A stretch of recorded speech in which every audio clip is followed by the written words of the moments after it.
الحمد لله رب العالمين والصلاة والسلام على سيد الأنبياء والمرسلين وعلى آله وأصحابه أجمعين أما بعد أعوذ بالله من الشيطان الرجيم بسم الله الرحمن الرحيم اهدنا الصراط المستقيم صدق الله مولانا العظيم وبلغنا رسوله النبي الأمين المتين الكريم ونحن على ذلك لمن الشاكرين والشاكرين والحمد لله رب العالمين السلام علیکم ورحمۃ اللہ وبرکاتہ۔ آئیے موضوع منتخب منفی سوچ اور اس کے غلط اثرات، اس پر کچھ روشنی ڈالی جائے۔ اس سے پیشتر برکت حاصل کرنے کے لیے آقا دو جہاں رسول ذیشان خاتم پیغمبراں ساری کائنات کے مرکز عقیدت شاہکار فطرت مالک جنت کونین کی زینت قاسم نعمت حضور احمد مجتبی محمد مصطفیٰ صلی اللہ علیہ وسلم کی بارگاہ میں ہدیہ درود و سلام پیش کریں، پڑھیں بآواز بلند صلی اللہ علیہ وآلہ صلی اللہ علیہ وسلم صلاۃ و سلام علیک یا سیدی یا رسول اللہ صلی اللہ تعالی علیہ وسلم۔ معزز سامعین کرام، آدمی کے پاس سوچنے کی صلاحیت اللہ تعالیٰ نے عطا فرمائی۔ یہ ہر چیز کے بارے میں غور و خوض کرتا ہے اور خود سوچنے کا حکم قرآن میں جا بجا دیا گیا۔ کہیں پر اللہ تعالیٰ فرماتا ہے فَلَا تَعْقِلُونَ، کیا تم لوگ عقل نہیں رکھتے ہیں؟ کہیں پر رب یوں فرماتا ہے فَلَا تَشْعُرُونَ، کیا تمہیں شعور نہیں ہے؟ کہیں پر اللہ تعالیٰ فرماتا ہے فَلَا تَتَفَكَّرُونَ، کیا تم لوگ فکر نہیں کرتے؟ کیونکہ جب انسان فکر کرتا ہے تو فکر کرنے کے نتیجے میں بہت سارے نتائج نکال لیتا ہے۔ یہی وجہ ہے کہ مناطقہ حضرات کہتے ہیں کہ آدمی جب غور و خوض کرتا ہے، معلومات کو ملاتا ہے، تو اس کے ذریعے سے مجہولات کو حاصل کر لیتا ہے۔ چند معلوم چیزیں ملا کر کے انسان نئی چیز کو وجود دیتا ہے۔ یہ اللہ تبارک و تعالیٰ نے جو انسان کو سوچنے کی طاقت عطا فرمائی، جو انسان کو سوچنے اور فکر کرنے کی صلاحیتیں اللہ تعالیٰ نے عطا فرمائی، اسی صلاحیت کو انسان جب بروئے کار لاتا ہے، اسی فکر کا استعمال جب انسان کرتا ہے، تب اللہ تعالیٰ اسے کامیابی عطا فرماتا ہے۔ آپ غور کریں، جب انسان چند معلوم چیزوں کو ملاتا ہے تو پہلے ہی مرتبے میں اس کو کامیابی مل جائے ضروری نہیں ہے، لیکن انسان بھڑتا رہتا ہے، لڑتا رہتا ہے، کوششیں کرتا رہتا ہے۔ آج ہم کوشش کریں گے، 2 بار ناکام ہوں گے، 3 بار ناکام ہوں گے، لیکن اگر سوچ مثبت رہی، مقابلہ کرنے کی طاقت رہی، آگے بڑھنے کا جذبہ رہا، تو انسان کو یہی جذبہ، یہی فکر، یہی سوچ ترقی عطا فرماتی ہے۔ آپ سوچیں ذرا، انسان آج خلاؤں میں پرواز کر رہا ہے، سمندر کے چینے کو چاک کر رہا ہے، انسان کہاں سے کہاں پہنچ گیا۔ بیٹھا یہاں ہوتا ہے، بات کہاں کرتا ہے، بیٹھا یہاں ہوتا ہے، رابطے کہاں سے کر رہا ہے وہ۔ تو یہ انسان کی سوچنے کی صلاحیت ہے۔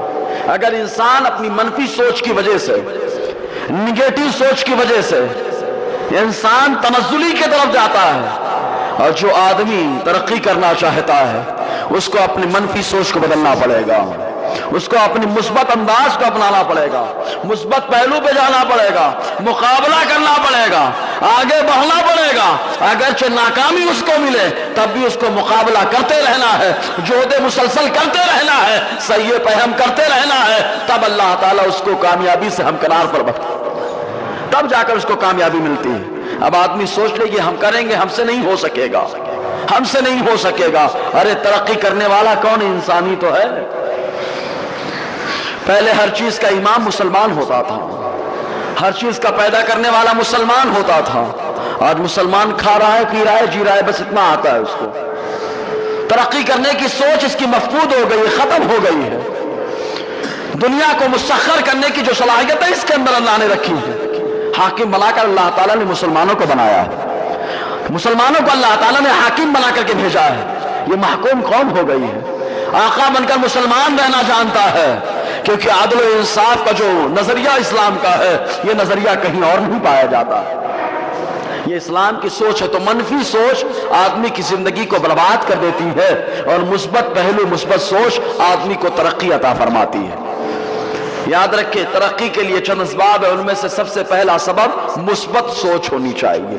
ایک پلان ہونا چاہیے، ایک پلان کے تحت کام ہونا چاہیے، ٹیم ورک ہونا چاہیے. تب انسان جا کر کے ترقی کرتا ہے، محنت کرتا ہے. اگر یہ سوچ لے میں اکیلے کچھ نہیں کر سکتا تو سمجھ لینا آپ جس دن آپ نے یہ تصور کر لیا کہ میں اکیلے کیا کیا کروں، مجھ سے نہیں ہوتا، اس دن آپ نے آقا علیہ السلام کے نظریے کو چھوڑ دیا، اس دن حضور کی سنت کو چھوڑ دیا. کیونکہ اکیلے انقلاب لانے والی ذات میرے مصطفیٰ کی رہی ہے. آقا علیہ السلام نے اکیلے انقلاب برپا کر دیا. آپ دیکھتے جائیں اکیلا انقلاب برپا کرتا ہے. جب بھی مصطفیٰ کا دیوانہ جدھر جاتا ہے انقلاب لے کر کے آتا ہے. اکیلا ہی انقلاب لے کر کے آیا. ماضی قریب میں امام احمد رضا کی شاد، سبحان اللہ، وہ ذات کی ہر چیز میں تنہا تنہا، لیکن کام کرتے رہے. کبھی یہ نہیں سوچا کہ میں اکیلا. ہمیشہ یہی کہتے رہے، کیوں کہو بے کس ہوں میں، کیوں کہو بے بس ہوں میں، تم ہو میں تم پر فدا، تم پہ کروڑوں دو. اس لیے انسان کی مثبت سوچ بہت ضروری ہے. نگیٹو سوچ آدمی کو برباد کرتی ہے، منفی سوچ آدمی کو خراب کرتی ہے. اگر انسان 2 قدم پیچھے لیتا ہے تو اس لیے 2 قدم پیچھے لے کہ یہ شیر ہے، اور شیر جب بھی پیچھے قدم لیتا ہے اگرچہ وہاں پر منفی کا پہلو ہے لیکن اس میں بھی اللہ تعالیٰ نے مثبت کے نتائج رکھے، مثبت کے نتائج رکھے. صلح حدیبیہ کے موقع پر میرے مصطفیٰ نے قدم کو پیچھے لیا ہے، سبحان اللہ. آقا نے صلح فرما لی. صحابہ کرام نے پوچھا اللہ کے نبی صلی اللہ علیہ وسلم یہ تو ہماری شکست ہے. تو اللہ تعالیٰ قرآن میں فرماتا ہے اے صحابہ گھبرانے کی ضرورت نہیں ہے، میرے محبوب نے سے جو ہے صلح کی ہے نا، انا فتحنا لک فتحا مبینا. ارے یہ شکست جو صلح ہوئی ہے تو یہ صلح شکست نہیں ہے، میں نے اپنے محبوب کے لیے لوگوں کے دلوں پر فتح عطا فرما دی ہے. مصطفیٰ کریم کا کہ حکومت لوگوں کے دلوں میں ہو گئی. ایسے معاہدے آئے جن معاہدے میں بظاہر اسلام پر ظلم ہو رہا تھا، لیکن اسلام کی فطرت میں قدرت نے لچک دی ہے، تم جتنا دباؤ گے یہ اتنا ہی بھرے گا. یہ اسلام کی شان ہے، اسلام کی پہچان ہے. تو شرط یہ ہے کہ مسلمان اپنی سوچ کو بدل ڈالے. جس دن سوچ کو بدلے گا ترقی کر جائے گا. اب میں چند نظریات صحابہ کرام کے پیش کرتا ہوں. ویسے بہت سارے نظریہ ہیں صحابہ کے ترقی کرنے کے، مثبت سوچ کے نظریات. تو تجارت کے معاملے میں صحابہ نے مثبت پہلو رکھا، اسلام کے معاملے میں مثبت پہلو رکھا. کیا نہیں آپ نے دیکھا کہ جب زکوٰۃ دینے والوں نے انکار کیا تھا، زکوٰۃ دینے والوں نے انکار کر دیا تو ابو بکر صدیق مثبت پہلو پر تھے. انہوں نے فرمایا ہم مقابلہ کریں گے، اگرچہ یہ نماز پڑھتے ہیں، اگرچہ یہ روزے رکھتے ہیں، اگرچہ سب کچھ کرتے ہیں، لیکن زکوٰۃ کا ان لوگوں نے انکار کیا نا، ہم کو مثبت پہلو پہ رہنا ہے. اس کا نتیجہ جو دیکھا جائے گا ہم ان کا مقابلہ کریں گے. کیونکہ اسلام کی حفاظت اللہ تعالیٰ خود کرنا جانتا ہے، اللہ خود کر لیتا ہے، لیکن اس نے ہم کو ذریعہ بنایا ہے تو ہم ذریعہ بن کے اسلام کی محافظت کریں، اسلام کی حفاظت کریں، تب جا کے اسلام کا حق ادا ہوگا. آج انسان ہم اپنوں سے لڑیں گے تو غیروں سے کیا مقابلہ ہوگا. بات بات پہ یہ ہم کو تانا دیا جاتا ہے، ارے بابا کیا بھول گئے صلاح الدین ایوبی کا زمانہ. صلاح الدین ایوبی رحمت اللہ علیہ جو غوث پاک کی دعا کا نتیجہ ہے، سبحان اللہ. یاد رکھو، اسی لیے تو اعلیٰ حضرت فرماتے غوث پاک کی دعا کا نتیجہ ہے. اسی لیے تو اعلیٰ کہتے ہیں کیا دبے جس میں حمایت کا ہو پنجہ تیرا. تو صلاح الدین ایوبی رحمت اللہ علیہ وہ قادری غلام ہیں سرکار غوث پاک رضی اللہ تعالی عنہ کے، جنہوں نے اندرونی خلفشار کو بھی ختم فرمایا، اندرونی بے ایمانوں کا بھی مقابلہ کیا ہے اور کھلے کافروں کا بھی مقابلہ فرمایا ہے. تو یہ حضرت صلاح الدین ایوبی رحمت اللہ علیہ کا زمانہ. وہاں پہ کیا کہیں گے؟ ابو بکر صدیق کو کیا کہیں گے کہ غیروں سے بھی مقابلہ ہے، اور جو کلمہ پڑھنے والے، زکات دینے والے، زکات سے انکار کرنے والے، ان سے بھی مقابلہ۔ ابو بکر نے دونوں سے مقابلہ کیا۔ سوچ اچھی رکھیں، اللہ تعالیٰ خود بہت ترقی عطا فرما دے گا، اللہ تعالیٰ ترقی عطا فرمائے گا۔ ایمان کی حفاظت کریں۔ آئے اس سلسلے میں حدیثیں سناتا ہوں اور صحابہ کرام کے نظریات پیش کرتا ہوں۔ درود شریف پڑھیں صلی اللہ علیہ صلی اللہ علیہ وسلم، صلاۃ و سلام علیک یا سیدی یا رسول اللہ صلی اللہ تعالی علیہ وسلم۔ یہ دیکھیں حدیث پاک مسند امام احمد ابن حنبل کے اندر ہے، حدیث نمبر 1539، جس کے راوی حضرت عبداللہ ابن مسعود رضی اللہ تعالیٰ عنہ یہ بیان فرماتے ہیں کہ جب حضور صلی اللہ علیہ وسلم نے نبوت کا اعلان فرمایا۔ اچھا یہ بتاؤ، آقا اکیلے رہے جب اعلان فرما رہے تھے یا بہت سارے لوگوں نے کلمہ پڑھ لیا تھا؟ حضور اکیلے رہے نا، اکیلے تھے آقا علیہ السلام، لیکن اللہ کی ذات پر بھروسہ رہا۔ اسباب نہیں تھے، خالق اسباب پہ بھروسہ رہا۔ افراد نہیں تھے، خالق افراد پہ بھروسہ تھا۔ انسان مدد کے لیے کھڑا نہیں تھا، لیکن خالق انسان مدد کے لیے تیار ہے، اس نے مدد کرنے کا وعدہ کر دیا ہے۔ تو محبوب یہ نہیں سوچا کہ مخالفت ہوگی، لوگ ہمارے خلاف ہو جائیں گے، ہمارے رشتہ دار ہمارے خلاف ہوں گے، ہمارے بھائی ہمارے خلاف ہو جائیں گے، لیکن آقا علیہ السلام نے خدا کا پیغام سنایا۔ صفا کی پہاڑی پر چڑھ کر میرے مصطفیٰ نے فرمایا، لوگوں سنو، اللہ نے مجھے، پہلے حضور نے اپنی بات منوائی، بتاؤ تم لوگ میرے بارے میں کیا کہتے ہو؟ اگر میں کہہ دوں لشکر حملہ کرنے والا ہے تو کیا میری بات مانو گے؟ کیا آقا علیہ السلام کی زبان ہے یار، بولو سبحان اللہ۔ اپنے تو اپنے، غیر بھی کہتے ہیں وہ زبان جس کو سب کن کی کنجی کہیں۔ آقا علیہ السلام کی ذات کیا کہتے ہو؟ کہا ارے اگر آپ نے کہا ہے تو ہم سچ 100% مانتے کہ آپ نے صحیح کہا ہے۔ کہا جب یہ بات ہو گئی مجھے مانتے تو میری مانو، اللہ نے مجھے اپنا نبی بنا کر بھیجا ہے۔ اچھا مخالفت کرنے والا پہلے رشتہ دار ہی کھڑا ہوا ہے، مخالفت کرنے والا پہلے کون کھڑا ہوا؟ زور سے بولے، ابو لہب۔ کون کھڑا ہوا؟ ابو لہب، رشتہ دار، سکا چچا، جو ولادت پر بڑی خوشیاں منا رہا تھا، وہی مخالفت کے لیے کھڑا ہوا۔ لیکن مصطفیٰ کریم نے مخالفت کو نہیں دیکھا، یہ دیکھا کہ میرا مولا کیا فرما رہا ہے، میرا خدا کیا کہتا ہے۔ میرے اللہ نے فرمایا وَأَنذِرْ عَشِيرَتَكَ الْأَقْرَبِينَ، اے محبوب جو آپ کے قریبی رشتہ دار ہیں ان کو میرے خوف سے ڈرائی ہے، ان کو میرے عذاب سے ڈرائی ہے، اپنی نبوت کا اعلان ان کے درمیان کر دیجئے۔ مصطفیٰ نے یہ نہیں دیکھا مخالفت ہوگی یا نہیں ہوگی، مصطفیٰ نے یہ دیکھا کہ میرا خدا کیا کہتا ہے۔ اس لیے مسلمانوں ہر موقع پر خدا کیا کہتا ہے مثبت سوچ کے ساتھ آؤ اسلام میں۔ ایک شخص آیا حضرت سلمان فارسی سے کہتا ہے، مشکات کی حدیث پاک، حضرت سلمان فارسی کوئی معمولی نہیں ہے، آقا علیہ السلام کے لیے بڑی قربانیاں دے کر کے عرب میں آئے تھے۔ ہم تو بائی چانس مسلمان ہو گئے، مسلمان ماں باپ تھے اس لیے مسلمان ہیں ہم لوگ، صحیح بات ہے کہ نہیں؟ مسلمان ماں باپ ہیں اس لیے مسلمان ہیں ہم لوگ، ورنہ کل نماز ہمارے پاس نہیں ہے، روزہ ہمارے پاس نہیں ہے، ایمان صحیح سے نور ایمان نہیں ہمارے پاس، صلاح ایمان ہمارے اندر نہیں ہے۔ ماں باپ مسلمان تھے اس لیے مسلمان ہیں۔ ارے حضرت سلمان فارسی سے پوچھو، ہم تو ڈر جاتے ہیں مال چلا جائے گا اگر ایمان لے آئیں گے، مال چلا جائے گا اگر توبہ کر لیں گے، رشتہ دار مخالف ہو جائیں گے اگر سدھر جائیں گے۔ سلمان فارسی سے پوچھو کیا کیا چھوڑ کر کے آئے تھے تم؟ تو سلمان فارسی کہیں گے فارس میں میرے والد اپنے گاؤں کے چودھری تھے، سب سے زیادہ زمین جائیداد انہی کے پاس تھے، لیکن مصطفیٰ کے نام پر سب کو قربان کر دیا، اسی لیے تو میرا امام جھوم کر کے کہتا ہے ان کا منگتا پاؤں سے ٹھکرا دے وہ دنیا کا تاج، ان کا منگتا پاؤں سے ٹھکرا دے وہ دنیا کا تاج، جس کے خاطر مر گئے منعم رگڑ کے گھڑیاں، لوگ ایڑیاں رگڑ کر کے مر گئے، آقا کے غلاموں نے ان کو قربان کر دیا مصطفیٰ کے نام پر۔ آگے سلمان فارسی سب کچھ قربان کر کے آئے تھے، تو ایک شخص آیا اور کہنے لگا عجب حال ہے تمہارے نبی کا، عجب حال ہے۔ ارے نبی کی حقیقت کسی نے جانا ہی نہیں یار، میرے اب نبی خود فرماتے ابو بکر میری حقیقت میرے اللہ کے علاوہ کسی نے جانا ہی نہیں، کسی نے حقیقت کو نہیں جانا، اسی لیے تو ہم لوگ کہتے ہیں، میرا امام کہتا ہے لیکن رضا نے ختم سخن اس پہ کر دیا، خالق کا بندہ خلق کا آقا کہوں تجھے، بس بس یہی ہمارا علم ہے آپ کے بارے میں۔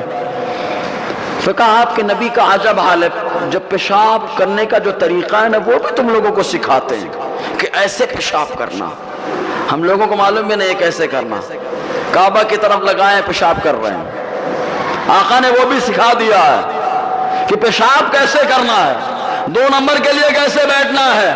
حضرت سلمان فارسی نے بڑا پیارا جواب دیا، کیونکہ ان کی سوچ منفی نہیں تھی نا، ان کی سوچ نگیٹو نہیں تھی نا، ان کی سوچ مثبت تھی، وہ اسلام کی اچھائیوں کو اجاگر کر رہے تھے، اچھائیوں کو دیکھا بھی نہیں تھا، خالی پڑھا تھا سنا تھا، اسلام لے آئے تھے، خالی پڑھا تھا سنا تھا، اچھائیوں کو دیکھا بھی نہیں تھا، اب تو آقا کی سنگت میں رہ گئے، مصطفیٰ کی صحبت کی برکت ہے۔ سلمان فارسی نے کہا، پہلے ایک مثال بڑی پیاری دی جاتی ہے کہ انسان دنیا میں آئے مسافر ہے، مسافر ہے انسان دنیا میں، تو جب آدمی سفر میں جاتا ہے تو سستا ہوٹل دیکھتا ہے، ہوٹل بھی سستا ہو، تمام سامان بھی وہاں پر ہو، صحیح ہے نا، ہوٹل سستا ہو، لاج سستا ہو، سامان بھی سب کچھ ہو، ایسے ہی ہوٹل کا اختیار کرتا ہے۔ ایسا ہوٹل جو مہنگا ہو نہیں جاتا، ایسا ہوٹل جس میں تمام فیسلٹیز نہ ہو نہیں جاتا۔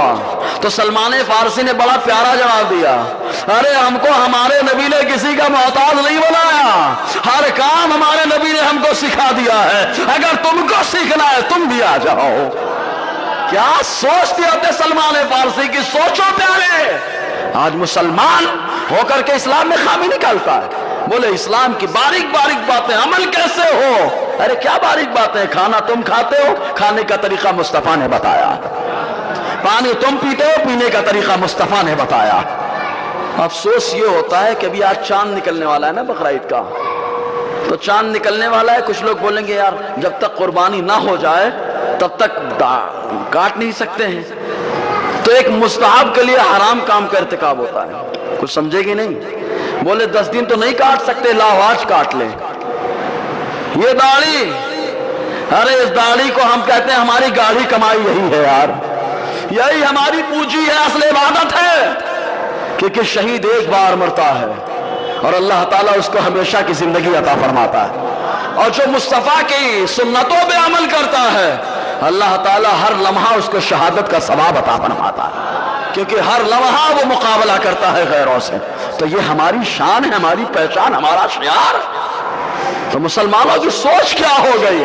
تو حضرت عبداللہ ابن مسعود رضی اللہ تعالیٰ عنہ فرماتے ہیں، جب حضور نے نبوت کا اعلان فرمایا، مکہ کے باشندوں نے کلمہ پڑھنا شروع کر دیا، ابو بکر صدیق ایمان لائے، اور ان کا ایمان لانا اسلام کے لیے انقلابی قدم تھا، سبحان اللہ۔ ایمان لانے کے بعد خاموش نہیں بیٹھ گئے، حضرت ابو بکر صدیق رضی اللہ تعالیٰ عنہ، انہوں نے بھی دعوت دینی شروع کر دی، تبلیغ کرنا شروع کر دیا۔ ان کی تبلیغ کا نتیجہ کہ رئیس وقت باب السخا حضرت عثمان غنی بھی اسلام لے آئے، سبحان اللہ۔ انہی کی جو انہی کی محنت کی برکت ہے کہ عبد الرحمن ابن عوف ایمان لے آئے، بہت سارے بڑے بڑے صحابہ ان کے ذریعے سے ایمان لائے، اور جب ایمان لائے تو مکہ کے باشندے طیش میں، ہم تو ختم کر دیں گے ان کو، مکہ کو مکت کر دیں گے مسلمانوں سے، پاک کر دیں گے، لیکن ان کو کیا معلوم، ارے جس سے تم مسلمانوں کو پاک کرنا چاہتے ہو اللہ تعالیٰ اسی کو مرکز عبادت بنانے والا ہے، اسی کو مرکز عبادت بنانے والا۔ تم کیا کرو گے؟ ارے گندے لوگ جو ہے پاک لوگوں کو پاک نہیں کر سکتے، ارے پاک لوگ جب بھی گندوں کے پاس جاتے ہیں ان کی برکت ہوتی ہے، اللہ تعالیٰ گندوں کو بھی پاک اور صاف بنا دیا کرتا ہے۔ اچھا معاشرہ، اچھی سوچ آدمی کو اچھا بناتی ہے، اس لیے سوچ ہمیشہ شاندار ہے۔ صحابہ کرام کو پریشان کیا گیا، میں نے بتایا نا، شیر نے کبھی کبھی 2 قدم پیچھے بھی لیا ہے، تو یہ مت سمجھو کہ شیر دب گیا، اسلام دبنے کے لیے نہیں آیا ہے، اور نہ اسلام دبانے کے لیے آیا ہے، نہ اسلام دبنے کے لیے آیا، نہ دبانے کے لیے آیا ہے، اسلام سر بلند ہونے کے لیے آیا ہے، اور جو اس کے دامن سے وابستہ ہو گیا اس کو بھی سر بلندی عطا کرنے والا ہے۔ یہ ہے اسلام۔ اسلام ہمیشہ اسلام کو سمجھو، یہ کتنی بڑی دولت ہے، کتنی عظیم نعمت ہے، ذرا سمجھو، اس کا اندازہ اس سے لگائیں۔ کہتے عبداللہ ابن مسعود فرماتے ہیں کہ جب حضور نے نبوت کا اعلان کر دیا، مکہ کے باشندوں نے پریشان کرنا شروع کر دیا، پریشان کرنے لگے۔ آج ذرا سے اگر ہم کو پریشان کر دیا جائے تو ایمان ڈگمگانے لگتا ہے ہمارا، لیکن صحابہ جانتے ہیں پیارے سب کچھ دنیا ہی میں رہ جائے گا، ساتھ جو جائے گا وہی ایمان رہے گا، باقی رہنے والا وہی ایمان ہے، وہی اسلام ہے۔ تو حضرت عبداللہ ابن مسعود فرماتے ہیں صحابہ کو پریشان کیا گیا، صحابہ کرام نے ارادہ کیا، حضور سے پوچھا اللہ کے نبی صلی اللہ علیہ وسلم کیا ہم لوگ مکہ چھوڑ کر کے چلے جائیں، مکہ چھوڑ کر کے ہجرت کر جائیں؟ لیکن یاد رکھو جب بھی کسی نبی کو کوئی کام کے لیے کیا گیا، جیسے حضرت یوسف علیہ السلام کو غلام بنایا گیا تو دنیا کہہ سکتی تھی یوسف علیہ السلام غلام ہیں، تو اللہ تعالیٰ نے قحط نازل فرمایا، ایسا قحط کہ پوری دنیا کے لوگ یوسف علیہ السلام کے غلام بن گئے، اپنے پہلے سامان کو بیچا، پیسے کو بیچا، سب کچھ بیچ کر کے راشن خریدا، آخر میں جب کچھ نہ رہا تو اپنے آپ کو بیچ دیا یوسف علیہ السلام کے ہاتھوں، اور اس کے بعد راشن خریدا۔ کوئی یوسف علیہ السلام کو غلام نہ کہہ سکے، اس لیے اللہ تعالیٰ نے پوری دنیا کو یوسف علیہ السلام کا غلام بنا دیا۔ کوئی یہ نہ کہہ سکے محبوب کو مکے سے نکالا گیا، ارے کس کی مجال جو مکے سے نکال دے محبوب کو، کس کے مجال جو نکال دے، محبوب خود سے نکل کر کے گئے، لیکن اللہ تعالیٰ نے فاتحانہ شان سے داخلہ نصیب فرمایا تاکہ کوئی یہ نہ کہہ سکے محبوب کو نکالا گیا۔ محبوب نے تو جس کو چاہا وہ اپنے دامن سے وابستہ کر لیا۔ تو حضرت عبداللہ ابن مسعود کہتے پھر صحابہ آگئے سرکار کے پاس، سرکار یہاں سے ہجرت کی اجازت دے دیں، کوچ کرنے کی اجازت دے دیں۔ حضور صلی اللہ علیہ وسلم نے فرمایا ٹھیک ہے جاؤ۔ آقا علیہ السلام نے روانہ کر دیا 80 صحابہ کا قافلہ حبشہ کی طرف رواں دواں ہے، جس میں حضرت عبداللہ ابن مسعود ہیں، جعفر طیار ہیں، عبداللہ ابن عرفطہ ہیں، عثمان ابن مظعون ہیں، ابو موسیٰ اشعری ہیں، یہ سب حبش کے بادشاہ حضرت نجاشی کے پاس پہنچے۔ وہاں کی سرزمین پہ ان لوگوں نے رہنا شروع کر دیا، بود و باش اختیار کر لی۔ اب مکے والوں کو یہ بات خراب لگی، مسلمان امن و سلامتی کے ساتھ کیسے رہ رہا ہے، مسلمان سکون کے ساتھ کیسے رہ رہا ہے؟ تو عرب کے باشندوں نے جو ہے 2 لوگوں کا انتخاب کیا جن کا نام عمرو ابن حاس اور عمارہ ابن ولید تھا۔ ڈھیروں تحفہ دیا اور دینے کے بعد کہا کہ جاؤ لے کر کے، اور لے جانے کے بعد مکہ وہاں حبشہ کے بادشاہ کو دینا، اور دینے کے بعد ان کو کہنا کہ ہمارے کچھ رشتہ دار یہاں پر آ گئے ہیں، یا ہمارے باغی آپ یہاں سے ان کو نکال دو۔ ہدیہ خوب زیادہ تحفہ دیا گیا۔ یہ وہی تحفہ ہے جس سے ایمان خرید لیا جاتا ہے کبھی، یہ وہی تحفہ ہے جس سے آدمی کی جان کو بھی خرید لیا جاتا ہے کبھی، یہ وہی تحفہ ہے بلفظ دیگر نام تو ہدیہ کا دیا جا رہا ہے لیکن حقیقت میں رشوت اسی کو کہا جاتا ہے، نام بدل کر کے دیا جا رہا ہے۔ ارے ہدیہ تو وہ ہوتا ہے جو بغیر کسی امید کے، بغیر کسی لالچ کے مسلمان بھائی دوسرے مسلمان بھائی کو دیا کرتا ہے، یہ ہدیہ ہوا کرتا ہے، یہ تو رشوت ہے۔ نام بدل گیا کام نہیں بدلتا پیارے۔ چنانچہ دیا اور دینے کے بعد کہا کہ لے کے جائیں وہاں پر ان لوگوں سے کہے، اسی لیے تو معلوم یہ ہوا کہ پیسے کے دم پر مسلمانوں پہ ہمیشہ ظلم رہا ہے، وہاں پر پیسوں کے دم پر ظلم ہوا، آج بھی مسلمانوں پر پیسے کے دم پر ظلم ہوتا ہے، اور یہ پیسہ آئے گا جائے گا لیکن اسلام یوں ہی باقی رہے گا۔ مسلمان کو باقی رہنا ہے تو اسلام سے اپنے آپ کو وابستہ رکھے، اس لیے کہ کوئی اسلام کو مٹا نہیں سکتا ہے، تو جو اسلام سے وابستہ ہوگا اللہ تعالیٰ ضرور اس کی حفاظت فرمائے۔ اور میرا امام پہلے بھی یہ کہہ چکا ہے پیارے، جنگل درندوں کا ہے میں بے یار شب قریب، جنگل درندوں کا ہے میں بے یار شب قریب، گھیرے ہیں 4 سمت سے بدخواہ لے خبر، گھیرے ہیں 4 سمت سے بدخواہ لے خبر۔ تو یہی معاملہ رہا ہر دور میں، لیکن صحابہ کرام کے وہاں پر پیروں میں لغزش نہیں طاری ہوئی، لرزہ نہیں آیا، صحابہ کرام منفی سوچ کے مالک نہ ہوئے کہ اب تو ایمان کی وجہ سے ہم کو پریشان کیا جا رہا ہے، بلکہ جب جب لوہے پہ چوٹ لگتی ہے تو اللہ تعالیٰ لوہے کو اور اندر سے مضبوط کر دیتا ہے۔ تو یہی حال ایمان کا ہے کہ چوٹ لگتی ہے تو اللہ تعالیٰ ایمان میں اور تازگی پیدا فرماتا ہے، اور تازگی پیدا فرماتا ہے۔ لے کے پہنچ گئے، جب وہاں پر گئے حبشہ کے بادشاہ کے پاس تو جا کر کے سجدہ کر دیا۔ جو خدا کے سامنے سر نہیں جھکاتا نا اس کو یوں ہی ہر طرف سر جھکانا پڑتا ہے، ہر جگہ، کیونکہ ان لوگوں نے کاروباری کو دین بنا لیا، ہر جگہ سر جھکانا پڑتا ہے، لیکن مومن کہتا ہے سامان تجارت میرا ایمان نہیں ہے، ہر در پہ جھکے سر یہ میری یہ شان نہیں ہے، ہر در پہ یہ سر بڑا معظم ہے. یہ جب جھکتا ہے تو اپنے معبود حقیقی کے سامنے جھکتا ہے. لیکن ذرا غور کرے، مسلمان جھکا رہا ہے کیا؟ مسلمان جھکا رہا ہے؟ ارے اللہ کے سامنے جو سر جھکاتا ہے وہ کسی کے سامنے نہیں جھکاتا. تو مسلمانوں، رب کی بارگاہ میں سر جھکانا ہے. سوچ بدل ڈالو. جس نے رب کی بارگاہ میں سر کو جھکایا، اللہ نے اس کو ہمیشہ کے لیے سرخرو فرما دیا، ہمیشہ کے لیے سرخرو فرمایا ہے. تو ان لوگوں نے سجدہ کیا. سجدہ کرنے کے بعد ایک دائیں کھڑا ہو گیا، ایک بائیں کھڑا ہو گیا. کھڑے ہونے کے بعد ورغلانا شروع کر دیا. یہ تحفہ ہمارے لوگوں نے آپ کے لیے بھیجا ہے، یہ تحفہ قبول کریے. توبہ قبول کرنے کے بعد، اسی لیے کہتے ہیں قاضی کو جانتے ہیں، ہمارے یہاں پنچایت توڑنے کے لیے بہت آدمی آتے ہیں. بولے میں بہت جا رہا ہوں، توڑ دیتا ہوں. اچھی اچھی پنچایت توڑ دیتا ہوں. اچھی اچھی پنچایت نہیں توڑ رہے، آپ اپنے آپ کو توڑ رہے ہو. اگر شریعت کے مطابق فیصلہ ہو گیا تو ٹھیک ہے، ورنہ یاد رکھو قیامت نہیں معلوم پڑے گا کون سا فیصلہ آپ نے کیا. اس لیے پنچایت توڑتے ہو صحیح بات ہے، شریعت کی روشنی میں توڑو، معلومات لو. معلومات نہیں ہے تو ایک عالم سے معلومات لے کے جاؤ آپ. اور ہماری قوم بڑی عجب ہے، جو ظلم کرتا ہے اس کی بات سن لیتی ہے، اور جو شریعت کی بات کرتا ہے اس کو دبا دیتی ہے. یہ ہماری قوم. اور پھر کہے گے ٹرپل طلاق میں مسلمان تو وہی کرے گا جو خدا کا قانون ہے. ارے ٹرپل طلاق میں خالی خدا کا قانون یاد آیا؟ اگر ہم لوگ یہ شرارت نہ کرتے تو کسی کی مجال تھی کہ ہمارے اسلام پر انگلی اٹھاتا؟ لیکن ہم لوگ غصہ آیا تو ڈائریکٹ مارو. کیا مظلوم کو مار رہے ہو یار؟ جو مری ہوئی ہے اپنے ماں باپ کو آپ کے لیے چھوڑ کے چلی آئی، مارے ڈن. اب سمجھ میں آئے گا اس میں، جانے جو قانون پاس ہوا ہے اب دینا. اب پوچھنے آتے، معلوم رہتا ہے 3 طلاق دینے کے بعد تینوں ہو جاتی ہے.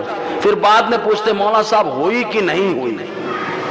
اچھا ایک بات بتائیے، کتنے کو معلوم ہے کہ 3 طلاق کے بعد طلاق نہیں ہوتی؟ سب کو معلوم ہے نا؟ اگر سب کو معلوم ہے تو معاذ اللہ بولو یار، اس بلا سے اللہ بچا لے ہم کو.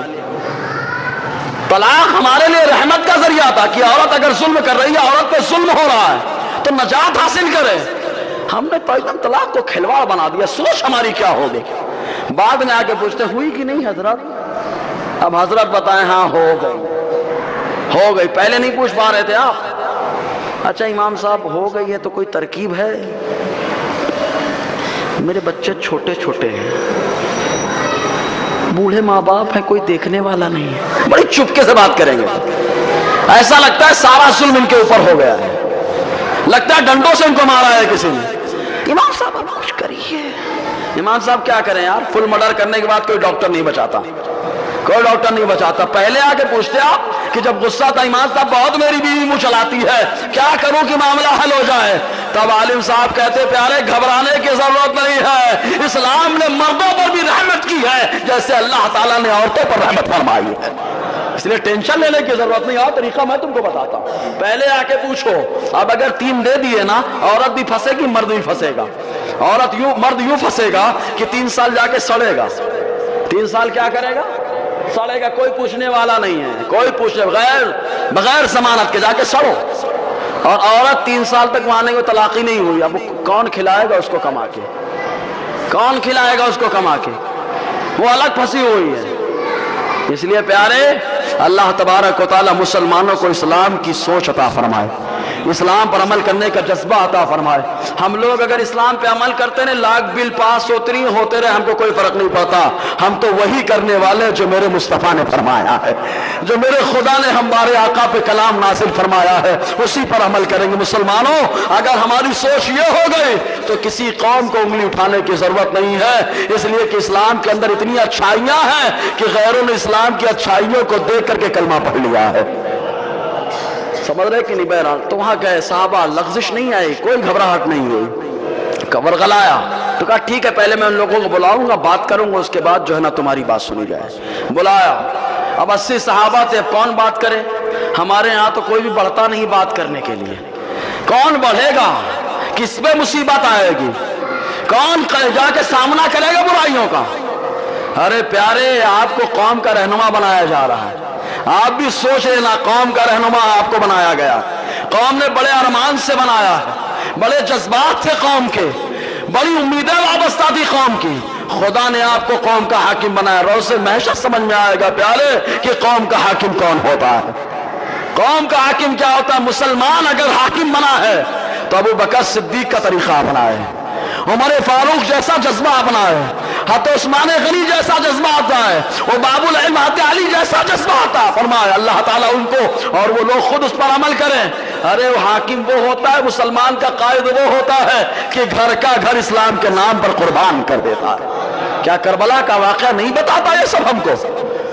تو مسلمانوں تو وہاں پر اب 80 لوگ کون بات کرے گا؟ حضرت جعفر طیار نے کہا گھبراؤ مت, میں بات کروں گا. سبحان اللہ, میں بات کروں گا. سوچ دے کے مقابلہ کرنا ہے, فیس ٹو فیس. اللہ تبارک و تعالیٰ نے حق عطا کیا ہے نا. ہمارا دین اللہ کا دین ہے, یہ دنیا کا بنایا ہوا نہیں ہے کہ کسی کے لیے لگے کسی کے لیے نہ لگے. خالی مسلمان عورتیں دکھے, غیر مسلم کی عورتیں پھنسیں, ایسا قانون ہمارا نہیں. ہمارا قانون تو یہ ہے کہ اسلام یہ کہتا ہے کہ عورت باعث رحمت ہے. یہی ہندوستان ہے جہاں پر عورتوں کو زندہ جلا دیا جاتا تھا, ستی پر چڑھا دیا جاتا تھا. یہی ہندوستان ہے جہاں عورتوں کو گری ہوئی نظروں سے دیکھا جاتا تھا. یہی عرب کی سرزمین ہے جہاں بچوں کو دفنا دیا جاتا تھا. میرے نبی نے آ کر کے بتایا سنو, شوہر کا اگر انتقال ہو جائے, وہ عورت بیوہ ہو گئی ہے, تو اب وہ مظلوم نہیں رہے گی, بلکہ جس سے چاہے شادی کرے, اور شادی کرنے کے بعد مرد کے شانہ بشانہ کھڑی ہو جائے. اور آقا نے وہی کر کے بتایا ہے. عورتوں پہ انصاف, عورتوں پہ انصاف. تم کیا دو گے انصاف جن کے یہاں عورتوں پہ ظلم ہوتا رہتا ہے, اور اتنا ظلم ہوتا ہے کہ ساری دنیا اس ظلم کو لائیو دیکھ رہی ہے. جی حضرت جعفر طیار نے کہا میں بات کروں گا. وہ لوگ آئے تھے سجدہ کر کے نا, حضرت جعفر طیار پہنچنے کے بعد سلام کیا, سجدہ نہیں کیا. بادشاہ کو لوگ سجدہ کرتے تھے, پہلے سجدہ کرتے تھے. جب آدمی جھکنے لگتا ہے تو اس کو لوگ خوب ترقی دینے لگتے ہیں, لیکن جو جھکا وہ رب کی بارگاہ سے مردود ہوا. سجدہ صرف خدا کو ہوتا ہے. سلام کیا, سجدہ نہیں کیا, تو لوگوں نے کہا لا تسجدوا للملک, تم بادشاہ کو سجدہ نہیں کرتے ہو. تو حضرت جعفر طیار کہتے ہیں اگر سجدہ ہم کرتے, ان کے مفہوم یہ, اگر ہم سجدہ کرتے خدا کے بعد تو محبوب خدا کو کرتے. ہم سجدہ کرتے تو محبوب خدا کو کرتے. اسی لیے تو میرے مفتی اعظم بڑے اچھے انداز میں کہتے ہیں سجدہ کرتا جو مجھے اس کی اجازت ہوتی, سجدہ کرتا جو مجھ کو اس کی اجازت ہوتی, کیا کروں اذن مجھے اس کا خدا نے نہ دیا. اس کے بعد کہتے ہیں پیارے اگر سجدہ نہیں ہوتا تو کم سے کم جھک جاتا. کہتے حسرت سجدہ یوں ہی کچھ نکلتی, لیکن حسرت سجدہ یوں ہی کچھ تو نکلتی, لیکن سر بھی سرکار نے قدموں پہ جھکانے نہ دیا. سرکار نے جھکانے کا ذہن نہیں دیا, اس لیے سجدہ نہیں کیا. آتے جعفر طیار نے جب سجدہ نہ کیا, لوگوں نے کہا کیوں نہیں کرتے ہو؟ آپ نے فرمایا ان لا نسجد الا اللہ, ہر سامان تجارت میرا ایمان نہیں ہے, ہر در پہ جھکے سر یہ میری شان نہیں ہے. کہا سجدہ تو صرف اللہ کے لیے ہوتا ہے, کسی بندے کے لیے سجدہ نہیں ہوتا, سجدہ اللہ کے لیے ہوتا ہے. کہا یہ کیوں؟ کہا اس لیے کہ اللہ تعالیٰ نے ایک نبی کو ہمارے درمیان جلوہ گر کیا, انہوں نے ہم کو حکم دیا کہ سجدہ صرف ہم اللہ کو کریں, نماز پڑھیں, زکوٰۃ دیں. عامر ابن عاص اب دوسرا برغلانی کا فارمولا چھوڑتا ہے, کہتا ہے آپ عیسائی ہو نا. یہ عیسیٰ علیہ السلام کے بارے میں بہت غلط سلط بولتے ہیں, عیسیٰ علیہ السلام کے بارے میں غلط سلط بولتے ہیں. تو حبشہ کا بادشاہ ہماری طرح تو نہیں تھا, اس کی سوچ مثبت تھی, منفی نہیں کہ کوئی بھی کان بھرے تو بھر لے. کان بھرنے والے کو نہیں دیکھا جاتا ہے, کان بھرنے والا جس کی کان بھرتا ہے, کان بھرنے والا اکثر گڑبڑ ہوتا ہے. اور جو آدمی صاف ستھرا ہوتا ہے وہ ایک دم کلیئر بات کرتا ہے. صاف ستھرے آدمی کی پہچان, تو کان بھرنا شروع کر دیا. کیا تو عیسیٰ کے بارے میں ایسا کہتے ہیں, ایسا کہتے ہیں. تو حبشہ کے بادشاہ نے کہا ٹھیک ہے پوچھ لیتا ہوں, اب عیسیٰ علیہ السلام کے بارے ما تقولون فی عیسیٰ ابن مریم و امہ, کیا کہتے ہو تم لوگ عیسیٰ ابن مریم ان کی والدہ کے بارے؟ حضرت جعفر طیار نے کہا وہی کہتے ہیں جو ہمارے اللہ نے حکم دیا ہے. میرے اللہ نے کہا عیسیٰ روح اللہ ہیں, میرے اللہ نے کہا کلمت اللہ ہے, میرے اللہ نے کہا عیسیٰ اللہ کے پیغمبر ہیں, میرے نبی نے یہی بتایا ہے, ہم عیسیٰ کے بارے میں یہی کہتے ہیں. تو عیسائی بادشاہ حبشہ کا کہتا ہے اچھا بتاؤ جو کلام تمہارے نبی پر نازل ہوا ذرا سناؤ تو صحیح. ہم مسلمانوں کو کلام بھی تو نہیں آتا, آج ہم اس کو پیر بنا لیتے ہیں جس کو قرآن پڑھنے کا سلیقہ نہیں آتا. آج اس کو پیر بنائے بیٹھے رہتے جس کو نماز پڑھنے کا طریقہ نہیں آتا. آج پینٹ شرٹ پہننے والا پیر بنا بیٹھا ہے. آج ایسا آدمی جو حضرت علی کی جو ہے سنتوں کو چھوڑ رہا ہے. ارے حضرت علی باب العلم ہے، جو علم کو حاصل کرے گا وہ حضرت علی کا ماننے والا ہوگا. جو معلومات حاصل یا معلومات نہیں پیر بنے بیٹھے ہیں. لوگ مرید ہونے کی خواہشیں ظاہر کر رہے ہیں. ان سے پوچھا جائے نماز کیا چیز ہے، چلو نماز پڑھ لو تو ایڑا بناتے ہیں قوم کو. کہتے ہیں نماز تو معاہدے کا نام ہے. نماز معاہدے کا نام ہے. ارے پیارے کس معاہدے کا نام ہے؟ ذرا معاہدہ تو بتا. ارے معاہدہ اگر ہے تو اس بات کا معاہدہ ہے نماز میں کہ آپ بندے اللہ کی بارگاہ میں تیرے نبی نے قیام کیا ہے تو بھی کر، تیرے نبی نے سجدہ کیا ہے تو بھی کر. غرض کی جو نبی نے کیا وہ کر. میرے نبی نے اپنے امتیوں سے کہا ہے، میرے نبی نے اپنے غلاموں سے کہا ہے صلو کما رأیتمونی اصلی. ارے جیسے مجھے نماز پڑھتے ہوئے دیکھتے ہو ویسے نماز پڑھو، یہی تم میری غلامی کا حق ادا ہے نا. آج پیر بولے معاہدہ ایڑا بنانے کا ایک سلسلہ. کیا سوچ ہو گئی ہے؟ تھوڑا مثبت سوچ لاؤ اسلام کے تعلق سے. ان جاہلوں کے چکر میں مت پڑو. جاہل سے مراد آج سمجھتے ہوئے جو بے وقوف بنانے والی قوم ہے یہ ایڑا بنا رہے ہیں. بولے الف لام میم. یہ بھی اس سے بھی تھوڑی وضاحت کر دیتا ہوں. دیکھو کیسے ایڑا بنایا جاتا ہے قوم کو. بولے الف لام میم. الف کا مطلب ہوتا ہے آل، لام کا مطلب ہوتا ہے آلے، میم کا مطلب ہوتا ہے محمد صلی اللہ علیہ وسلم. کا الف لام میم کا مطلب آل محمد. کس کتاب میں پڑھا ہے؟ کہاں کا حوالہ لے کے آ گئے؟ نہیں معلوم. بس تفسیر کر رہے ہیں. پینٹ شرٹ پہنتے ہیں، نمازوں کی توفیق نہیں ہے. ہوٹلوں پہ بیٹھ کے تفسیریں بیان کر رہے ہیں. سمجھ نہیں آتا کہ اسلام کا ٹرپل طلاق پہ بعد میں جا کے گفتگو کرنا. پیارے پہلے یہ گھسپیٹ جو کر رہے ہیں قرآن کے اندر، ان گھسپیٹیوں کو روکو. اس لیے کہ اسلام اندرونی خلفشار سے بھی دور کرتا ہے اور بیرونی خلفشار کو بھی دور کرتا ہے. دونوں برائیوں کو ختم کرتا ہے. ارے جبرائیل سے پوچھو کیا جبرائیل تم کو معلوم ہے کہ اس کا کیا مطلب ہوتا ہے؟ تو جبرائیل کہیں گے تفسیر کبیر اٹھاؤ، پڑھو تفسیر کبیر کے اندر کہ جب میں یہ آیت لے کر محبوب خدا کی بارگاہ میں آیا، بولو سبحان اللہ، آیا آقا کی بارگاہ میں نے کہا سرکار الف، آقا فرماتے قد علم تو. میں نے کہا سرکار لام، کہا قد علم تو. کہا سرکار میم، حضور نے فرمایا قد علم تو. جبریل کہتے سرکار آپ نے کیا جانا؟ میں لے کر کے آیا، مجھے نہیں معلوم. آپ کے پاس آیا، آپ کو معلوم ہو گیا. آپ کو معلوم ہو گیا. ارے محبوب خدا کہتے مجھے معلوم، جبریل کہے مجھے نہیں معلوم. اور محبوب خدا نے کہیں وضاحت نہیں فرمائی تو تم کون ہوتے تفسیر بھی رائے کرنے والے؟ قرآن کی رائے سے تفسیر ہو رہی. کیا سوچ ہو گئی ہے ہماری؟ سوچ بدلو مسلمانوں. اسلام پہ بغیر چو چرا عمل کرو. جس دن بغیر چو چرا کے تم اسلام پر عمل کرو گے اللہ تعالیٰ تمہاری حفاظت فرمائے گا.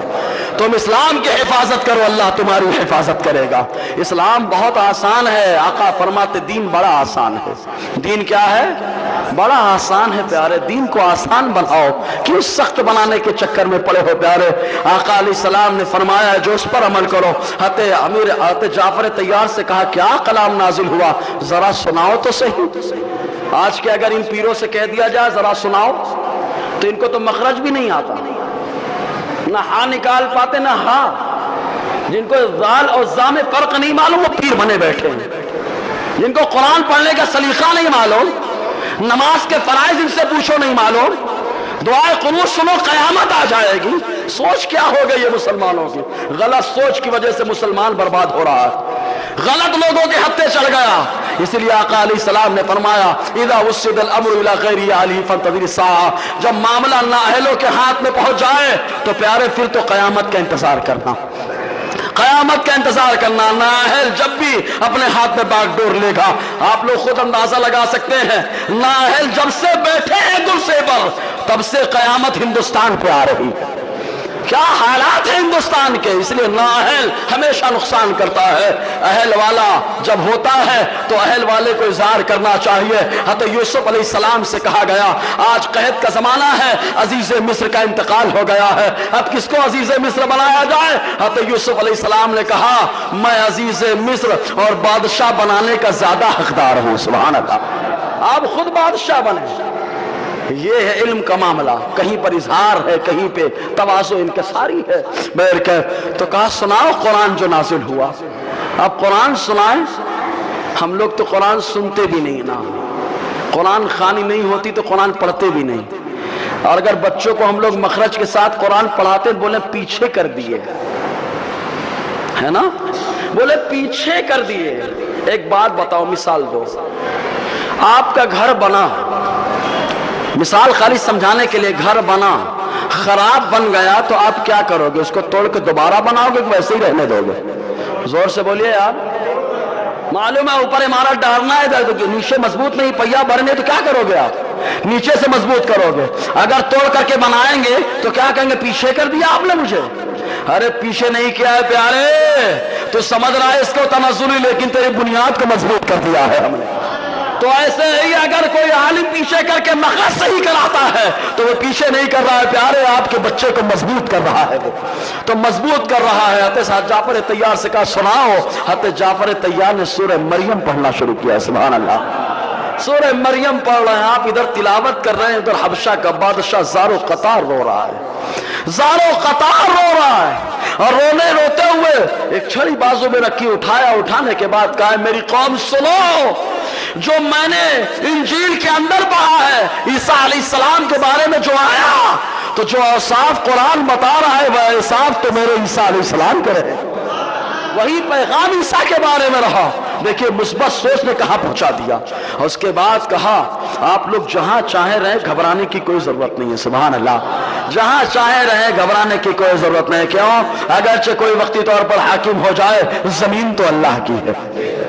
جب زمین اللہ کی ہے تو اللہ تعالیٰ اپنے نیک بندوں کو جمع دیتا ہے، زمین اللہ کی ہے۔ اس کے بعد بادشاہ نے ایک اظہار کیا، کیا کہتا ہے معلوم؟ واللہ لولا ما انا فیہ من الملک لاتیت حتی اکون انا احمل نعلیہ، کہتا ہے کہ اگر بادشاہت کا معاملہ نہ ہوتا تو میں سرکار کی بارگاہ میں جاتا، حضور کی نعلین کو اپنے سر پر رکھ لیتا۔ ارے زور سے بولو یار، کس کی نعلین کو؟ سرکار کی نعلین کو رکھ لیتا۔ اسی کا اظہار تو میرے مفتی اعظم کر رہے ہیں، بڑے اچھے انداز میں کرے۔ قسمت مجھے دنیا کے غموں نے روکا، قسمت مجھے دنیا کے غموں نے روکا، ہائے تقدیر طیبہ مجھے جانے نہ دیا، ہائے تقدیر کے طیبہ مجھے جانے نہ دیا۔ تو بادشاہت کو دیکھا لیکن عقیدہ کیا بیان کیا؟ سوچ اچھی تھی، اس لیے اللہ تعالیٰ نے جو ہے ملک حبشہ کو مسلمانوں کے واسطے فتح فرما دیا۔ ان کو فاتح حبشہ کہا جاتا ہے۔ یہ ہے فاتحین کہ جہاں گئے اپنی تعلیمات اور اپنے کردار سے دیوانہ بنا کر چلے گئے، یہ ہے مسلمان۔ اللہ اکبر۔ اس کے بعد ایک جملہ اور کہتا ہے، وَأُوَضِّيهِ، جاتا تو سرکار کے نالین کو رکھ لیتا۔ سبحان اللہ، کس کی نالین کو؟ سرکار کے نالین کو سر پہ رکھ لیتا۔ وہ نالین جن کا بوسہ لینے کے لیے کون کون آتا ہے، کون کون نہیں آتا، تو نالین سر پہ رکھ لیتا اور یہی کہتا کہ اللہ نے مجھے تاجدار اب بنایا ہے۔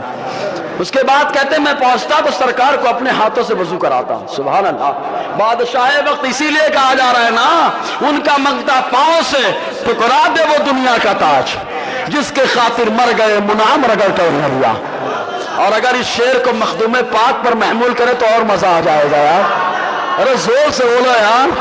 میرے مخدوم پاک کی شان یہ کہ بادشاہت آقا کے واسطے ٹھکرا دی، سلطنت کو ٹھوکر مار دی اور بتا دیا کہ جو مصطفیٰ کا غلام ہوتا ہے ارے دنیاوی بادشاہت پہ بھروسہ نہیں کرتا، دلوں پہ حکومت کیا کرتا ہے، دلوں پہ حکومت کیا کرتا ہے۔ اسی کا اظہار تو میرے اعلیٰ حضرت فرماتے ہیں، ان کا منگتا پاؤں سے ٹکرا دے وہ دنیا کا تاج، جس کی خاطر مر گئے منعم رگڑ کر ہونے کا۔ لوگ تمنا کرتے ہیں، یہ ہے مخدوم پاک علیہ رحمہ، یہ ہے۔ اور آگے بڑھو غیر نواز کے ساتھ، یہ صحابہ۔ تو بتانا مقصد یہ کہ سوچ اچھی رکھنا۔ اگر سوچتے مخدوم پاک کہ یار ولایت چھوڑ دیں گے، بادشاہت چھوڑ دیں گے، کیا ہوگا؟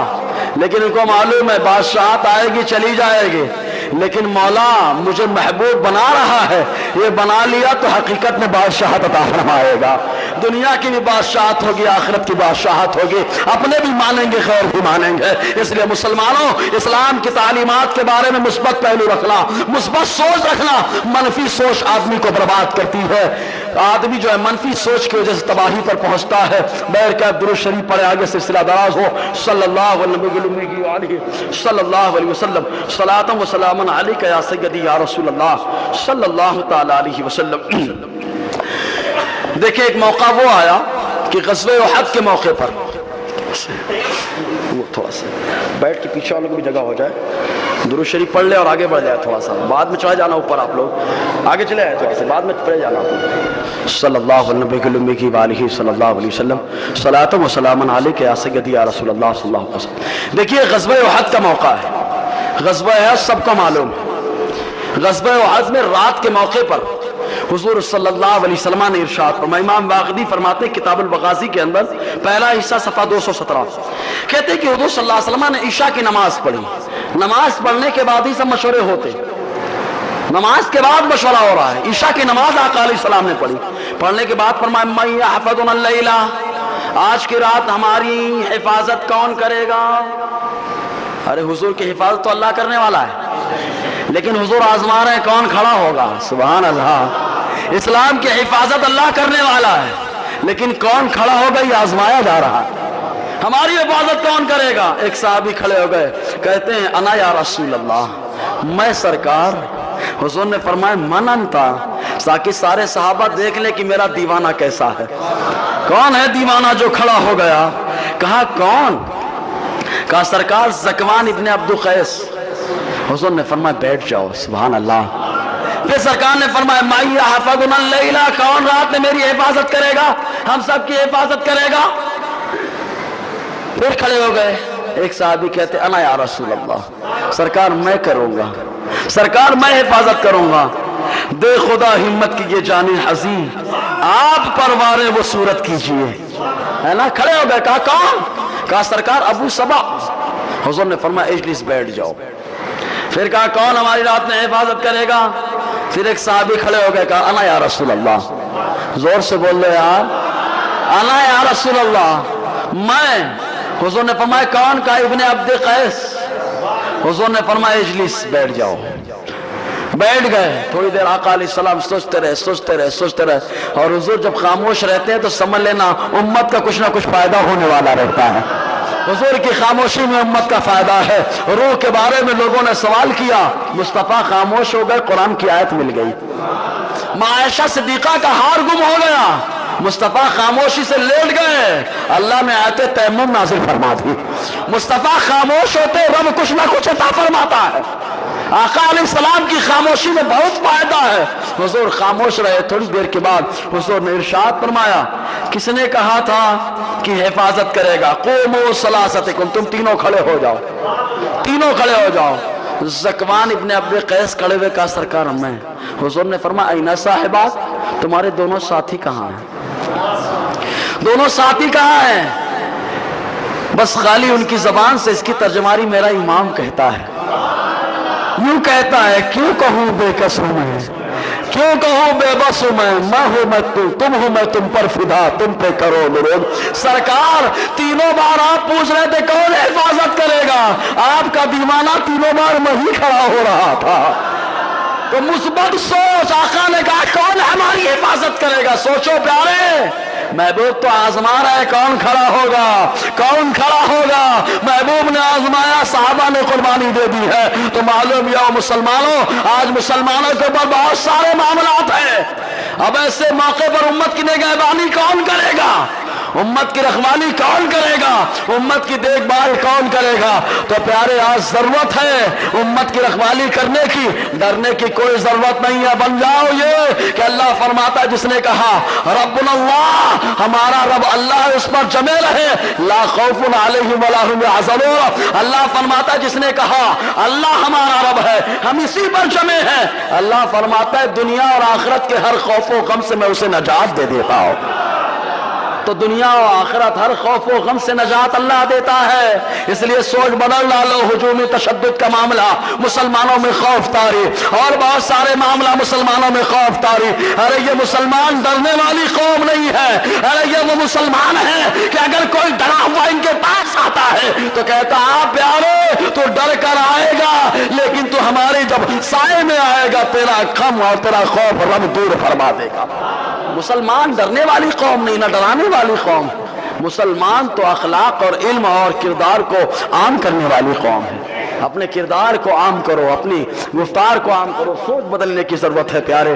تو وہ صحابی کھڑے ہو گئے، کہا اللہ کے نبی صلی اللہ علیہ وسلم میں ہی تھا. حضور نے فرمایا جا حفاظت کرو اکیلے. حضور نے کیا فرمایا؟ وہ صحابی نے یہ نہیں سوچا کہ میں اکیلے کیا کر لوں گا. معلوم ہے کہ حفاظت کرنے کے لیے کسی نے اور نے نہیں کہا ہے، اس نبی نے کہا ہے جس کی زبان پر خدا کا کلام جاری ہوتا ہے. اس نبی نے کہا ہے کہ انگلی اٹھائے تو چاند دو ٹکڑے ہو جائے. اس نبی نے کہا ہے کہ جس کے بچپن میں چاند اشارے پہ گھومتا تھا. اس نبی نے کہا ہے کہ جس کی حقانیت کو ہر کوئی مانتا. کھڑے ہو گئے اکیلے ہو. یہ صحابہ کرام کی محبت، یہ سوچ تھی صحابہ کی. تو ہم مسلمانوں کی سوچ کیا؟ ہماری رکھوالی کرنے کے لیے ہمارا اللہ ہے. بولو سبحان اللہ. غزوہ احد کے موقع پر جب شکست ہو گئی، تو شاید میں نے بتایا تھا اس سے پہلے، شکست ہو گئی. شکست بھی حضور نے پہلے ہی بتا دیا تھا، یاد رکھو حدیثیں ہیں. حضور نے پہلے ہی بتا دیا تھا کہ غزوہ احد میں شکست ہوگی، ہمارے لوگ قتل کیے جائیں گے. حضور نے پہلے ہی بتا دیا. امام باغوی نے کتاب المغازی پہلے حصے کے اندر لکھا ہے. وہ لوگ جو کہتے ہیں حضور کو معلوم نہیں تھا، ہم کہتے ہیں گدھو ذرا پڑھو کتاب المغازی. آقا علیہ السلام نے پہلے ہی بتا دیا کہ ہمیں شکست ہو جائے گی، لیکن صحابہ نے یہ نہیں کہا جب شکست ہو گئی لڑنے کی کیا ضرورت ہے. شکست ہو گئی تو لڑنے کی کیا ضرورت ہے. صحابہ کو معلوم ہے شکست ہو چاہے ہار ہو چاہے جیت ہو، ہم کو تو مصطفیٰ کو راضی کرنا ہے، ہم کو تو مصطفیٰ کو خوش کرنا ہے. مقابلے کے لیے آگے بڑھ گئے صحابہ. تو اس موقع پر ابو سفیان رضی اللہ تعالیٰ جو ایمان نہیں لائے تھے، تو انہوں نے کہا تھا اولو حبل اولو منات، اے حبل تو بلند ہو جا. یہ اپنے معبود کو بلند کر رہے ہیں، بلند ہو جا. کہ منات اولو، اے منات تو بلند ہو جا. میرے مصطفیٰ نے کہا عمر کھڑے ہو. سبحان اللہ. اے عمر کھڑے ہو جاؤ اور کھڑے ہو کر کے کہو اللہ اعلیٰ. سبحان اللہ. ارے تم حبل منات کو بلند کرتے رہو، میرا مولا سب سے بلند ہے. سبحان اللہ. اس کے بعد ان لوگوں نے کہا ہماری مدد کے لیے ہمارا حبل ہے، ہماری مدد کرنے کے لیے منات ہے، ہماری مدد کرنے کے لیے نائلہ ہے، ہماری مدد کرنے کے لیے صادق ہے. اس طریقے سے اپنے معبودوں کا ذکر کرتے رہے. آخر میں آقا نے فرمایا ارے سنو، مومنوں کا مدد کرنے والا اللہ ہے، مومنوں کا مددگار اللہ، اور کافروں کا کوئی مولا اور ناصر نہیں ہے. اب اندازہ لگاؤ جن کا کوئی مددگار نہیں وہ کھڑا ہو رہا ہے، جس کا مددگار ہے وہ کھڑا نہیں ہو پا رہا ہے. مسلمانوں ڈرنے کی ضرورت نہیں ہے، منفی سوچ لانے کی کوئی ضرورت نہیں ہے. ہم آقا علیہ السلام کے غلام ہیں، اور محمد کے غلاموں کا نظریہ ایسا ہوتا ہے کہ جب وہ جاتے ہیں تو حکومتوں کو فتح کر لیا کرتے ہیں. بس شرط یہ ہے کہ اپنے آپ کی حفاظت کرو. صحابہ کرام نظروں کی حفاظت کرتے رہے، صحابہ کرام اپنے کردار کی حفاظت کرتے رہے، صحابہ کرام اپنے آپ کی حفاظت کرتے رہے، اپنے ایمان کی حفاظت کرتے رہے. اچھا آپ لوگ، ہم سب لوگ حضور سے محبت کرتے ہیں کہ نہیں کرتے؟ اگر کرتے ہیں تو ایک بار بولے یا رسول اللہ. ایک بار اور، کیونکہ ہم دیوانے بس اسی نعرے سے پیار کرتے ہیں. ہم کو ادھر ادھر کے نعروں کی کوئی ضرورت نہیں ہے. کسی کی جے وجے سے کیا غرض ہم کو، ہمیں کافی ہے سید اپنا نعرہ. ہمارے لیے یہ نعرہ کافی ہے پیارے. ہمیں سادات مولانا نے یہی پیغام دیا ہے، مشائخ بریلوی نے یہی پیغام دیا، یہی نعرہ ہمارے لیے کافی ہے. کسی کی جے وجے سے کیا غرض ہم کو، کیوں اس کے چکر میں پریشان ہے مسلمان. تو دیکھیں ایک صحابی آ گئے، حضور نے ان کو 3 بار کہا تھا سوچ لو سوچ لو سوچ لو سوچ لو. 3 بار موقع دیا. ترمذی شریف کی حدیث پاک حدیث نمبر 2350، جس کے راوی حضرت عبداللہ ابن مغفل رضی اللہ تعالیٰ عنہ کہتے ہیں کہ ایک صحابی آئے، عرض کرتے ہیں یا رسول اللہ واللہ انی لأحبک. بڑی تاکید کے ساتھ کہہ رہے ہیں اے اللہ کے نبی صلی اللہ علیہ وسلم، بخدا میں آپ سے محبت کرتا ہوں. کیا کہتے ہیں؟ بخدا میں آپ سے محبت کرتا ہوں. حضور نے سنا، سننے کے بعد پر انظر ماذا تقول، تھوڑا غور کرو کیوں کہہ رہے ہو، تھوڑا غور کر لو تم کیا کہہ رہے ہو. دوسری بار کھڑے ہو گئے تو صحابی وہی کہہ رہے ہیں کیا، واللہ انی لأحبک، اے اللہ کے نبی صلی اللہ علیہ وسلم میں آپ سے بڑی محبت کرتا ہوں. حضور نے پھر فرمایا سوچ لو. دیکھو 3 4 بار موقع دیا جا رہا ہے، سوچ لو. بعد میں یہ مت کہنا کہ اسلام لانے کے بعد یہ ہوا ہے، مسلمان تھا اس لیے ہوا ہے. ارے مسلمانوں کا معاملہ کیا، آقا پہلے ہی بتا دے رہے ہیں کہ جو محبت کرتا ہے اس کا معاملہ کیا. حضور نے فرمایا سوچ لو. تیسری بار انہوں نے کہا واللہ انی لأحبک، اللہ کے نبی صلی اللہ علیہ وسلم میں آپ سے محبت کرتا ہوں، آپ سے محبت کرتا ہوں۔ آقا علیہ السلام نے فرمایا ان کنت تحبنی فاعد للفقر تجفاف، آقا فرماتے ہیں اگر تو مجھ سے محبت کرتا ہے تو پریشانی کا مقابلہ کرنے کے لیے تیار ہو جا۔ کتنے بار سرکار نے فرمایا؟ 3 بار فرمایا کہ سوچ لے سوچ لے سوچ لے، میری محبت کی وجہ سے دنیا تجھے پریشان کرے گی، مجھ سے محبت کرتا ہے اس لیے لوگ پریشان کریں گے، ستائیں گے، مذاق اڑائیں گے، زبردستی تجھے چھیڑیں گے، تو اس سے محبت کرتا ہے تو اس کے لیے تیار ہو جا۔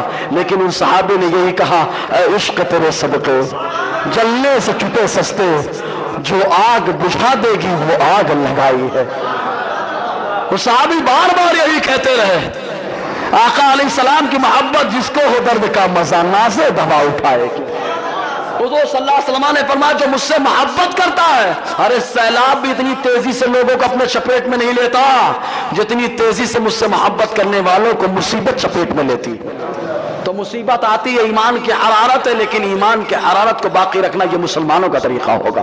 بہرکیف انشاءاللہ سلسلہ چلتا رہے گا۔ میں نے بہت ساری باتیں لکھی تھی لیکن وقت کم ہے، درود شریف پڑھیں، چند باتیں، چند سوالات، ان کے جوابات۔ صلی اللہ علیہ وآلہ صلی اللہ علیہ وسلم، صلاۃ و سلام علیک یا سیدی یا رسول اللہ صلی اللہ تعالی علیہ وسلم۔ دیکھیں مسلمانوں کو ہر طریقے سے ہجومی تشدد کا معاملہ ہو، شریعت میں مداخلت کا معاملہ ہو، ہر طریقے سے ڈرایا جا رہا ہے، صحیح ہے کہ نہیں؟ لیکن ایک بات یاد رکھیں، ہم کو ڈرنے کی ضرورت، ہم کو ڈرنے کی ضرورت کس سے ڈرنا ہے؟ اللہ سے ڈرنا ہے۔ کس سے ڈرنا ہے؟ اللہ سے ڈرے، آپ خدا کا خوف لائے۔ شرم نبی، خوف خدا، یہ بھی نہیں وہ بھی نہیں، یہ معاملہ ہمارا۔ اور شریعت میں مداخلت پہلے ہم لوگوں نے کی ہے۔ یاد رکھیں حضور حافظ ملت کا ایک قول مجھے یاد آتا ہے، آج ہر مسلمانوں کو اس پہ عمل کرنا چاہیے۔ جتنی زیادہ مخالفت ہو اتنا تیز کام ہو جائے، ہر مخالفت کا جواب کام ہو۔ تو مخالفت لوگ کر رہے ہیں، آپ شریعت پہ عمل کرو۔ وہ طلاق کے مدعے پہ بات کر رہے ہیں نا، آپ طلاق پہ شریعت کی روشنی حاصل کرو۔ وہ داڑھی پہ لا رہے ہیں نا، آپ اور داڑھی رکھو۔ وہ مسجدوں کو ویران کرنے کی کوشش کریں، آپ اور نماز پڑھو۔ وہ روزہ ہم سے رکوا رہے ہیں، نہ رکھ سکے ہم لوگ تو اور روزہ رکھو۔ وہ غیروں کا نعرہ لگوا رہے ہیں تو ہم لوگ اپنا نعرہ اور زیادہ لگائیں، ہم لوگ اپنا نعرہ لگائیں۔ یاد رکھیں یہ وہ نعرہ،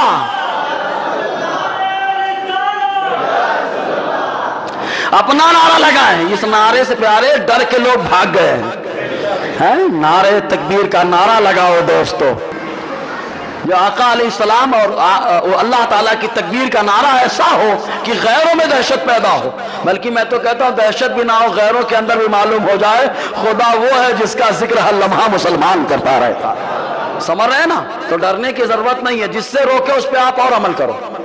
کہتے ہیں نا بچہ ایک جب نہیں مانتا، ہر دھرمی کرتا ہے، تو آپ بتا دو کہ ہم لوگ شریعت پہ ایک دم جمے ہوئے، ثم استقاموا، ہم جم گئے ہیں، جس سے روکے ہم اس پہ عمل کریں گے۔ کتنے لوگ آج کچھ وعدہ کر سکتے ہیں؟ نمازوں کی پابندی کا وعدہ کریں گے؟ اگر وعدہ کر سکتے ہیں تو ہاتھ اٹھا دیں خدا کو راضی کرنے کے لیے۔ مجھے مت راضی کرے بابا، مت اٹھائیں ہاتھ مجھے راضی کرنے کے لیے۔ داڑھی کتنے لوگ رکھ سکتے ہیں؟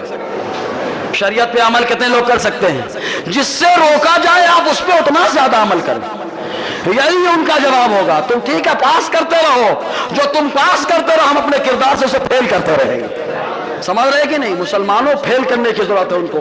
اور ایسے ہی ایک مسجد کا وضو خانہ مسجد کی جگہ سے ہٹ کر اوپن اسپیس پر ہے، ایسی جگہ وضو کرنا، اس وضو سے نماز پڑھنا کیسا؟ نماز وضو بھی ہو جائے گا، نماز بھی ہو جائے گی، وضو بھی ہو جائے گا اور نماز بھی ہو جائے گی۔ اب وہ اوپن اسپیس جگہ کیا کسی نے اجازت دے کے دی ہے یا نہیں؟ اگر اجازت دے دی ہے تو کوئی مسئلہ نہیں آئے گا، ورنہ اس کا استعمال غلط ہے۔ ہاں اوپن اسپیس پہ بلا غیر کی زمین پر بغیر اجازت نماز پڑھنا یہ مکروہ ہے۔ کیا پڑھنا؟ نماز پڑھنا یہ مکروہ ہے۔ اللہ تعالیٰ مسلمانوں کو، ہم سب کو ایمانی حرارت عطا فرمائے۔ غیر جتنی شریعت چھڑانے کی کوشش کرے، اللہ تعالیٰ ہم کو اتنی شریعت پہ پابندی کرنے کا جذبہ عطا فرمائے۔ السلام علیکم ورحمۃ اللہ وبرکاتہ۔